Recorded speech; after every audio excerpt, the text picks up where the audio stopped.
It's in the Bible. So I think we've gleaned or gathered enough information to say we should take a look at it. And then, of course, I feel very comfortable with John Jocelyn, who wrote this. I don't take credit for it. John Jocelyn, who was a very able Sunday school teacher, Christian, so forth and so on, but who knew the reality of the sign and the zodiac in the lives of people. Sagittarius. Sagittarius is a sign that beckons those to higher places, higher realms. Sagittarius, life opens as a journey towards a definite goal. It's the 9th sign. It's fiery enthusiasm, is Sagittarius. Half horse, half man, aiming his arrow to the sky. And you've seen that, and that's very appropriate because this is the basis, raising oneself above the animal nature by directing your bead on something that is higher. Beautiful. Sagittarian is a sign of very buoyant aspiration, optimism. They have soul bounce. They're completely confident. In the Bible, the Sagittarian is described in Romans 8:28. I won't send you looking there now. And it says, all things work together for good to them that love God. A perfect example of the situation that I just went through. I have never believed that stuff. You know, all things do not work together. And I think there are some situations where you can't say that. The doctor comes out and says it's malignant. I really have difficulty with that.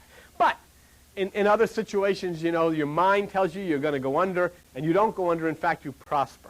So that's very possible. See, all things work together.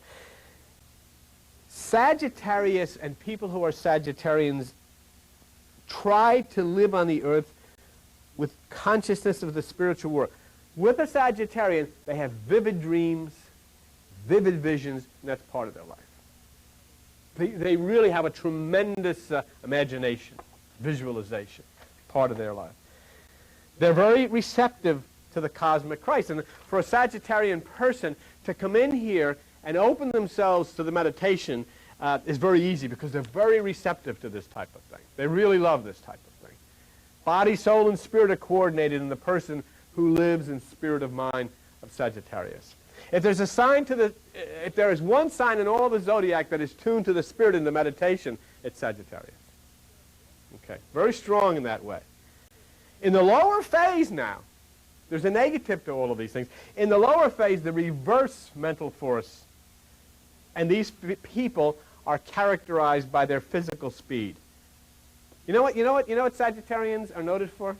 They're great racers. Race car drivers, racers, they love to fly. They love to go fast. And they're very good. Racing is their forte. They move quickly. They like to walk fast. And wherever they go, everything is, you know, moving. Sagittarius rules the thighs and the pelvic area. And the sciatic nerve. So people could have a tendency to be very powerful there, or they could have a tendency to have a lot of trouble there. Pain in the back, lower back, sciatic nerve, things like that can be a problem for people who are Sagittarians. Extremely sensitive spiritually. But when the personal side is stressed, then the movement to keep going and going and going can cause a problem and a breakdown in their physical body, because the spiritual urge is diverted to physical use. And so where they would like to drive and go and go and go and go fast spiritually, the reverse is happening, and they're driving and they're going fast physically, and they can suffer a breakdown. They love the outdoors. They love outdoor sports. Sagittarians really enjoy outdoor things. Jupiter rules Sagittarius. Jupiter. And from this comes a feeling for fair play.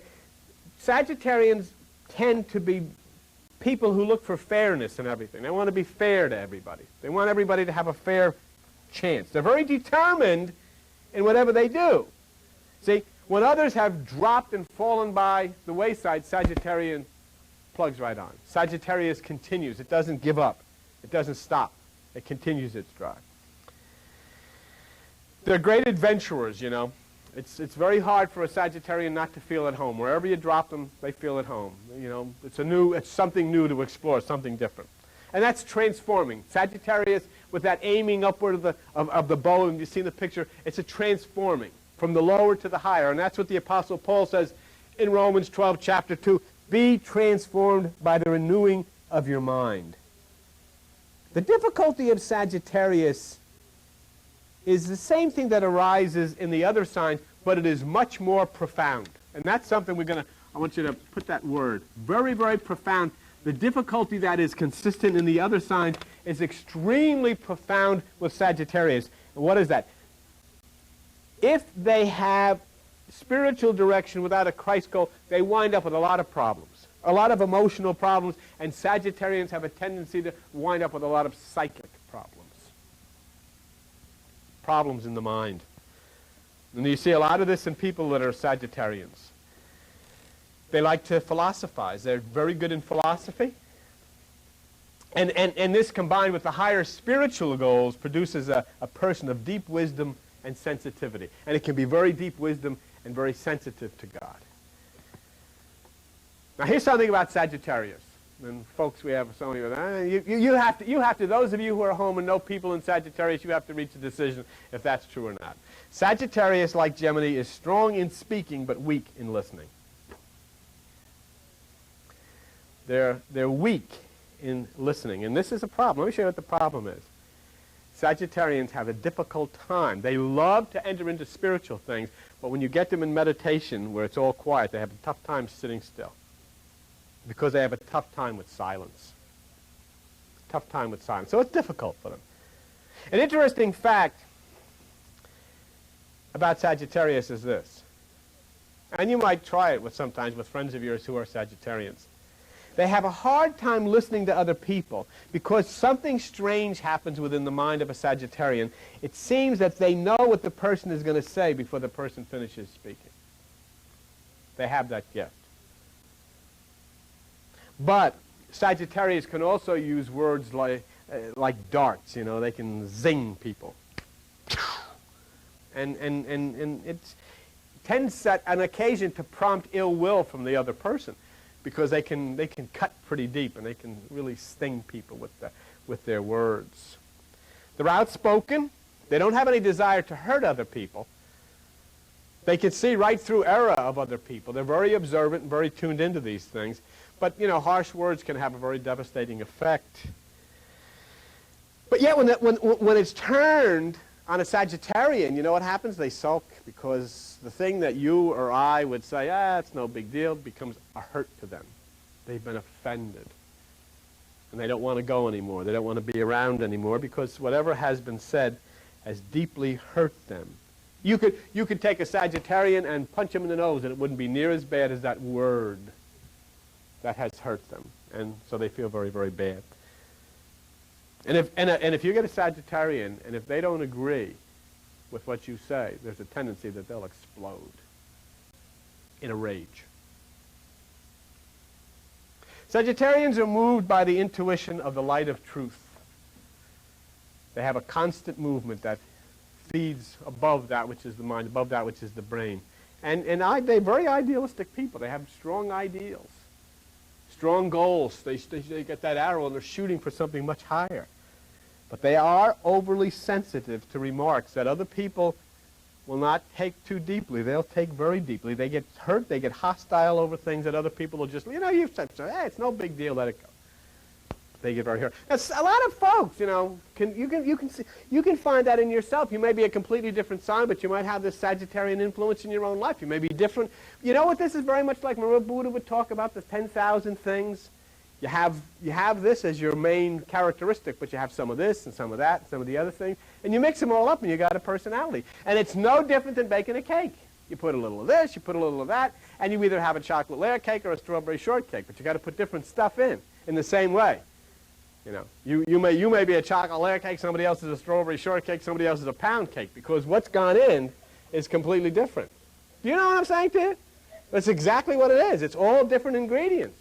And it's all different influences that come from these constellations. And, this is what Buddha was trying to get about the 10,000 things. You not only have the influences that are in your head from the planets and the stars, you got the influences that are in your head from your parents and from the church and from the government. And, geez, it's a very complex thing. Right? Very complex thing. So they're very sensitive people. I'll tell you something else about them. Geminis and Sagittarians tend to be incessant talkers. And they can take part in endless chatter. They just don't stop. Sometimes, I've met, some great people. I had somebody call me the other day, and I had to say, look, I'm on my way out. Why don't you leave the message on the answering machine? Because it just doesn't stop. Very wonderful, very beautiful, but it goes on. So I have to ask this person sometime, what is your sign? And probably he would say, she would say, Sagittarius. They have to learn to control the outpouring speech to better accumulate the innate wisdom. And that's something that I guess a lot of us have to do. We tend to want to be able to make our point, but they do it very strongly. Sagittarius produces an inner speed that can cause them to burn out. We talked about that a few moments ago. That's one of the problems. So many who should follow the sign for spiritual aspiration find its lower power in selfish ambition. They drive and drive and drive, but it's not for the Christ part. It's for the I part, the me part. But they want to open new vistas. They want to explore new things. It's a new age, and it's a new way for these people under Sagittarius. Beautiful but strange instinct lies in Sagittarius. In people who are born under this sign, there is a strange thing which many of the others don't have, and that is an innate realization of their son-daughter relationship with God. There's a constant craving to be one with God, to try to find out, what is this? I am part of something. I'm being deprived of my relationship with this God family because nobody has to. I want to find out more. I want to get closer. I want to get a part. And that's a very strong part of the Sagittarius way. They want to find out. They want to know who they are, what part they play in this. Sagittarius rules religion. And for the most part, you'll find Sagittarians pillars of the church. The deacons and the duchesses or the duchesses or whatever they are, all of these people in the church are Sagittarians. Sagittarian ministers, they make great ministers and so forth and so on because they're into religion. They're into it. They're not warriors for the most part. They're not concerned with other people's affairs, but with Sagittarius. In the lower aspect, it can be just the opposite, and instead of being concerned about other parts of other people, they can get caught up in a lot of gossip. Now remember that those of you who are Sagittarians in here, the opposite side, as you move in meditation, all of this washes away. This is the beautiful part about meditation. As you rise in meditation and consciousness, you eliminate all of these negative aspects. The higher you go, the less that these negative aspects of these signs have any effect on you. See? So Sagittarius correlates the intellect with the spirit. There's a bridge that is built by Sagittarius as he pulls his bow from the earth to heaven. Many of the ancients that would speak of these things would say that the great prophets were of Sagittarians, the people who have evolved deeply in the realms of the spirit. Spirit, mind, consciousness that connects truth with the mind to God. And for those who are Sagittarius, as they walk through these doors, there's an opportunity for them that they will be untiring and nothing will stand in their way of the ascent up to enlightenment. They have that opportunity. That's what that bow pulled back means.